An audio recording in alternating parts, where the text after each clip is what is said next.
Selanjutnya saya ingin menyelidiki lebih lanjut mengenai teorema Bayes dalam kasus ini, dalam kasus yang sama ya, dalam medical test tadi ini. Nah, tadi kita punya dua informasi. Informasi yang pertama itu adalah tentang 98%, yaitu berbicara tentang akurasi, dan kemudian ada 0,5%, yaitu berbicara tentang populasi yang terinfeksi ya, atau sakit ya. Berarti sisanya itu adalah sehat.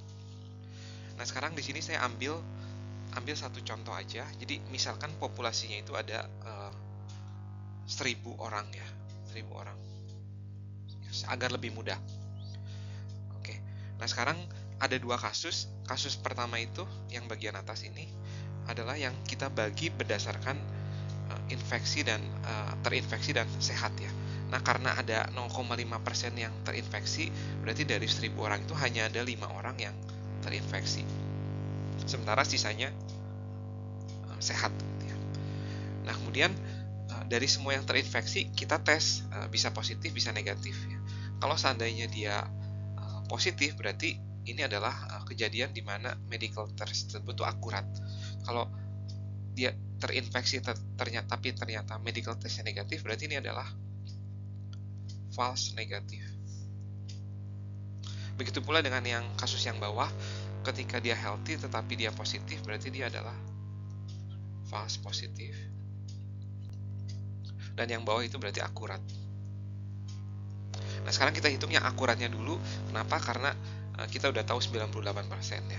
Jadi dari 98% dari 995 itu adalah, kalau kita hitung adalah ada 975,1 orang yang akan terdeteksi negatif ketika dia healthy. Sementara dari yang 5 orang yang terinfeksi, hanya ada 4,9 yang terdeteksi positif ketika dia terinfeksi. Nah, sisanya itu terdeteksinya itu salah. Nah, ini semoga cukup jelas ya untuk pohon yang pertama. Nah, sekarang kita akan diskusi untuk pohon yang kedua. Nah, untuk pohon yang kedua kita bagi berdasarkan positif negatifnya. Oleh karena itu, untuk menentukan ada berapa banyak orang yang terdeteksi positif, ya berarti kita tinggal hitung aja ini ditambah yang ini. Ya, ada berapa tuh? Ada 24,8 orang yang terdeteksi positif. Dan ada ini ditambah ini, berarti ada 975,2 orang yang terdeteksi negatif, terlepas apakah dia benar-benar terinfeksi atau enggak. Nah, kemudian dari 24,8 itu kita bisa bagi dua ya, ada yang benar terinfeksi, ada yang sehat gitu ya. Sementara saya tulis dulu, kalau dia terdeteksi positif padahal sehat, berarti ini adalah false positif ya. Ini juga sama, ketika dia negatif padahal terinfeksi, berarti dia ini false negatif. Ini akurat. Nah, ada berapa orang nih? Kita tinggal hitung sama ya di sini. Dari 24,8 positif, kemudian benar terinfeksi, berarti adalah ada 4,9 ya. Kemudian dari 24,8 padahal healthy, berarti ada ini false positif mana? 19,9. Kemudian dari 975 yang terinfeksi, berarti ini adalah false negatif, ada 0,1, dan ini ada 975,1. Nah, kita sudah mendapatkan angka-angka ini. Nah, kemudian kembali ke pertanyaannya tadi. Pertanyaan adalah peluang seseorang itu benar terinfeksi ketika medical testnya itu positif ya. Jadi berarti 4,9 dibagi 24,8 ya. Jadi ada 4 ini nih dibagi ini. Peluang seseorang benar terinfeksi ketika medical testnya positif ya. Berarti ini kalau kita hitung ya sama nilainya ya, 19758. Nah, semoga ini penjelasan ini lebih make sense ya. Nah, kemudian saya ingin membawa penjelasan ini ke kasus kejadian terobservasi sama kejadian tidak terobservasi. Nah, yang biru saya kotakan ini adalah kejadian yang tidak terobservasi, tapi sementara positif negatif adalah kejadian yang bisa diobservasi karena bisa dites ya.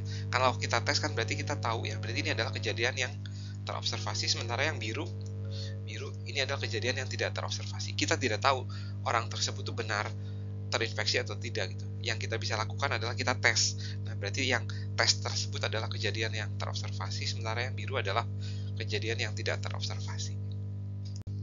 Berikutnya kita akan menghitung peluang seseorang terinfeksi jika hasil tesnya positif.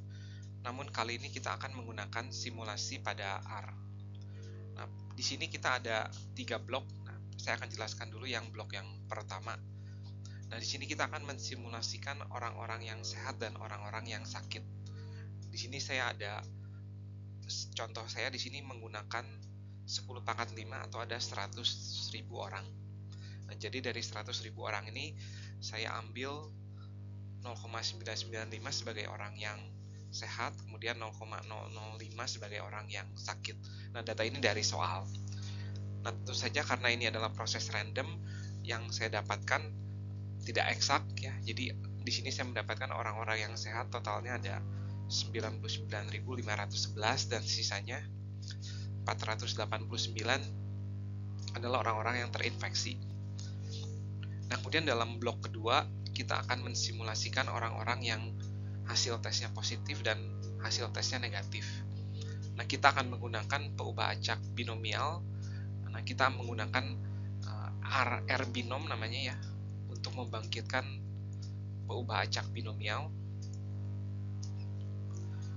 Dalam mengenerate peubah acak binomial, kita membutuhkan 2 parameter. Parameter pertama itu adalah size-nya, ya, dan parameter yang kedua itu adalah peluangnya. Atau di sini adalah peluang seseorang itu medical testnya positif, ya. Jadi peluang medical testnya menghasilkan sama dengan 1. Nah, di sini size sama dengan 1 karena setiap orang dari populasi kita akan undi apakah dia positif atau dengan negatif, dan kita akan ulang sebanyak 100.000. Ini pengulangannya. Nah, peluangnya itu tergantung dari apakah dia sehat atau tidak. Nah, kalau lagi sakit, peluang dia akan positifnya itu 0,98 ya, karena akurasinya emang 98. Sementara kalau lagi sehat, peluang dia akan terdeteksi positif 0,02 sesuai soal. Lagi-lagi ini adalah sesuai soal. Nah, jadi setelah kita ulang sebanyak 10.000, nah kita mendapatkan hasil seperti ini. Jadi ada 97.535 orang yang hasil tesnya negatif dan ada 2.465 orang yang hasil tesnya positif. Nah, sekarang kita sudah siap untuk menghitung peluang orang yang benar-benar sakit jika diketahui hasil tesnya positif.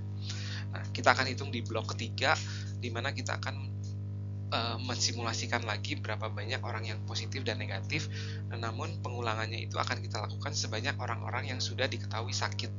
Ini nih, yang sudah diketahui sakit yaitu sebanyak 489.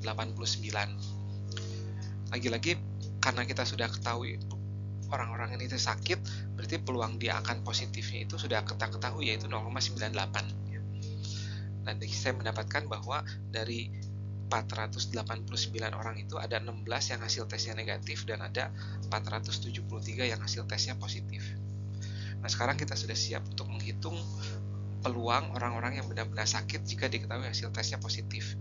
Dalam hal ini adalah 473 dibagi 2.465 ya. 473 itu karena orang yang positif dan terinfeksi, sementara 2.465 itu adalah orang-orang yang hasil tesnya itu positif. Dan di sini jawabannya adalah 0,192. Nah, ini mirip dengan hasil yang kita dapatkan sebelumnya, walaupun tidak exactly sama ya, karena ini menggunakan simulasi. Selanjutnya saya ada contoh kedua. Nah, di contoh yang kedua ini saya menggunakan contoh sebuah kafe ya, kafe.